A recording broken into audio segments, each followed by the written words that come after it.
घटना आहे बंगालमधल्या बरुईपूरमध्ये एका मुलीसोबत घडलेली। आर्जेकर मेडिकल कॉलेजचं प्रकरण अजूनही डोळ्यांसमोर आहे। यातच मन हेलावून टाकणारी अजून एक घटना बंगालमध्ये घडली आहे। एका 12 वर्षांच्या मुलीची निर्घृण हत्या करण्यात आली आणि ज्या व्यक्तीनं मृतदेह दाखवला त्या संशयित व्यक्तीला जमावाने ठार मारलं।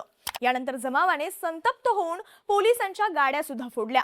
पोलिसांनी वेळेवर तक्रार न घेतल्यामुळे हा प्रकार घडला असल्याचा गावकऱ्यांनी आरोप केलाय। या सगळ्यात पोलिसांनी तपासादरम्यान भाजपच्या काही कार्यकर्त्यांना यात दोषी असल्याच्या संशयावरून अटक केली आहे। यामुळे आता या प्रकरणात राजकीय घडामोडींना देखील वेग आलाय। तृणमूलच्या ममता बॅनर्जी यांना पोलिसांनी हाऊस अरेस्ट करून मोठा फौजफाटा घराबाहेर तैनात केला असल्याचं त्यांनी स्वतः सोशल मीडियाद्वारे सांगितलंय।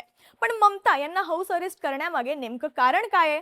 दक्षिण 24 परगणा जिल्ह्यातील बरुईपूरमध्ये नेमकं काय घडलं? मुलगी बेपत्ता कशी झाली? जमावाने कायदा हातात घेऊन संशयिताला ठार का मारलं? आणि सगळ्यात महत्त्वाचं म्हणजे या संपूर्ण प्रकरणाला आता कोणतं राजकीय वळण मिळालंय? सविस्तर घटना समजून घेऊयात या व्हिडिओमधून। नमस्कार, मी शीतल आणि तुम्ही बघताय बोलभिडू। सर्वात आधी ही घटना समजून घेऊ। घटना आहे पश्चिम बंगालच्या दक्षिण 24 परगणा जिल्ह्यातील बरुईपूर परिसरातील। तारीख होती शनिवारची 4 जुलै, दुपारची वेळ। पीडित मुलीच्या मैत्रिणीचा वाढदिवस होता। लहान मुलं वाढदिवस म्हटलं की आपल्या मित्रमैत्रिणीला काहीतरी गिफ्ट देतातच। ही मुलगी सुद्धा आपल्या मैत्रिणीला वाढदिवसाचं गिफ्ट खरेदी करण्यासाठी घराबाहेर पडली। घरच्यांना वाटलं मुलगी बाजारात गेली आहे, थोड्या वेळात गिफ्ट घेऊन परत येईल। पण दुपार टळली, संध्याकाळ झाली आणि रात्र सुद्धा ओलांडली, तरी ही मुलगी घरी काही परतलीच नाही। घरच्यांनी शोध सुरू केला। संपूर्ण परिसर हा पिंजून काढला।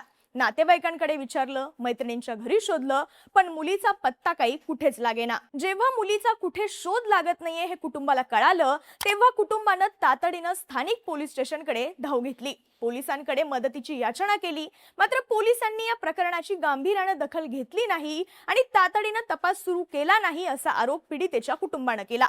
शनिवारच्या रात्रभर संपूर्ण कुटुंब आणि गाव मुलीचा शोध घेत होतं। रात्रभराच्या शोध मोहिमेनंतर रविवारी 5 जुलैला गावकऱ्यांचा शोध सुरू असतानाच गावात संशयास्पदरित्या फिरणाऱ्या एका व्यक्तीला गावकऱ्यांनी पकडलं। पोलिसांची भीती दाखवत गावकऱ्यांनी ज्यावेळी त्याला कडक शब्दात विचारपूस केली, त्यावेळी त्या संशयित आरोपीनं मुलीचा मृतदेह कुठे आहे हे गावकऱ्यांना दाखवण्याचं कबूल केलं।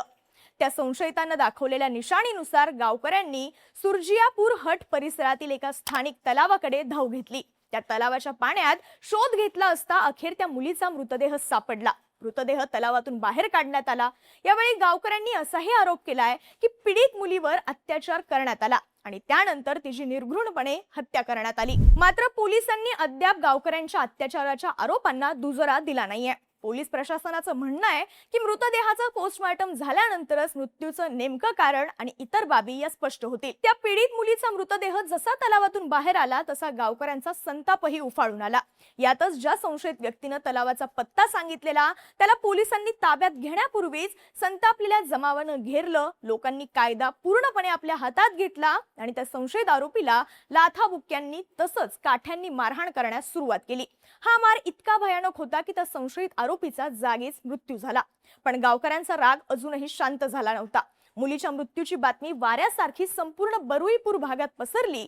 हजारो लोक रस्त्यावर उतरले। जमावानं दक्षिण 24 परगणा जिल्ह्यातील बरुईपूर जयनगर रस्ता पूर्णपणे जाम करून अडवून धरला। तसंच संतप्त झालेल्या जमावानं रस्त्यांवर टायर जाळून वाहतूकही रोखून धरली। जेव्हा परिस्थिती आटोक्यात आणण्यासाठी पोलीस तिथे पोहोचले तेव्हा पोलिसांवर देखील जमावाचा राग निघाला। गावकऱ्यांनी पोलिसांच्या गाड्यांवर दगडफेक केली आणि काही गाड्यांची तोडफोडही करण्यात आली। परिस्थिती इतकी हाताबाहेर जात असल्याचं पाहून पोलिसांनी तातडीनं या प्रकरणाच्या तपासासाठी एसआयटी पथक स्थापन केलंय। बंगालचे वरिष्ठ आयपीएस अधिकारी कंकर प्रसाद बरई स्वतः घटनास्थळी दाखल झाले आणि त्यांनी लोकांना आश्वासन दिलं की सर्व दोषींवर कठोर कारवाई केली जाईल। पुढे पोलिसांनी या प्रकरणात आणखी धागेदोरे शोधायला सुरुवात केली तेव्हा राजकीय वर्तुळात खळबळ उडाली। पोलिसांनी या गुन्ह्यात संशयित आणि मदतगार असल्याच्या आरोपाखाली आतापर्यंत एकूण 4 जणांना अटक केली आहे आणि यामध्ये स्थानिक भाजप कार्यकर्ता शांतनू मंडल याच्यासह आणखी काही भाजपशी संबंधित लोकांचा समावेश असून पोलिसांनी त्यांना ताब्यात घेऊन त्यांची चौकशी सुरू केली असल्याचं सांगितलं जातंय। या अटक सत्रामुळे या संपूर्ण प्रकरणाला आता राजकीय रंग मिळालाय। सत्तेवर असलेल्या भाजप सरकारवर तृणमूलचे खासदार अभिषेक बॅनर्जी यांनी भाजप सरकार राज्यात गुन्हेगारांना संरक्षण देत आहे असा आरोप केलाय। मात्र राजकीय वातावरण तापलं जेव्हा ममता बॅनर्जी यांनी पीडितेच्या कुटुंबाला भेटण्यासाठी जात असल्याचं सांगितलं. यानंतर ममतांच्या घराबाहेर पोलीस फौजफाटा वाढायला लागला आणि बघता बघता ममतांच्या घराबाहेर बॅरिकेड्स हेलावले गेले. ममता बॅनर्जी यांनी माध्यमांना दिलेल्या प्रतिक्रियेत संतप्त सवाल उपस्थित केला. त्या म्हणाल्या, मला तिथे जाण्यापासून रोखण्यासाठी मला हाऊस अरेस्ट करण्यात आले. पोलिसांचा हा मोठा फौजफाटा हे सिद्ध करतो. माझ्या घराबाहेर कोणताही कलम 144 लागू नसताना हे रूट मार्च का काढले जात आहेत?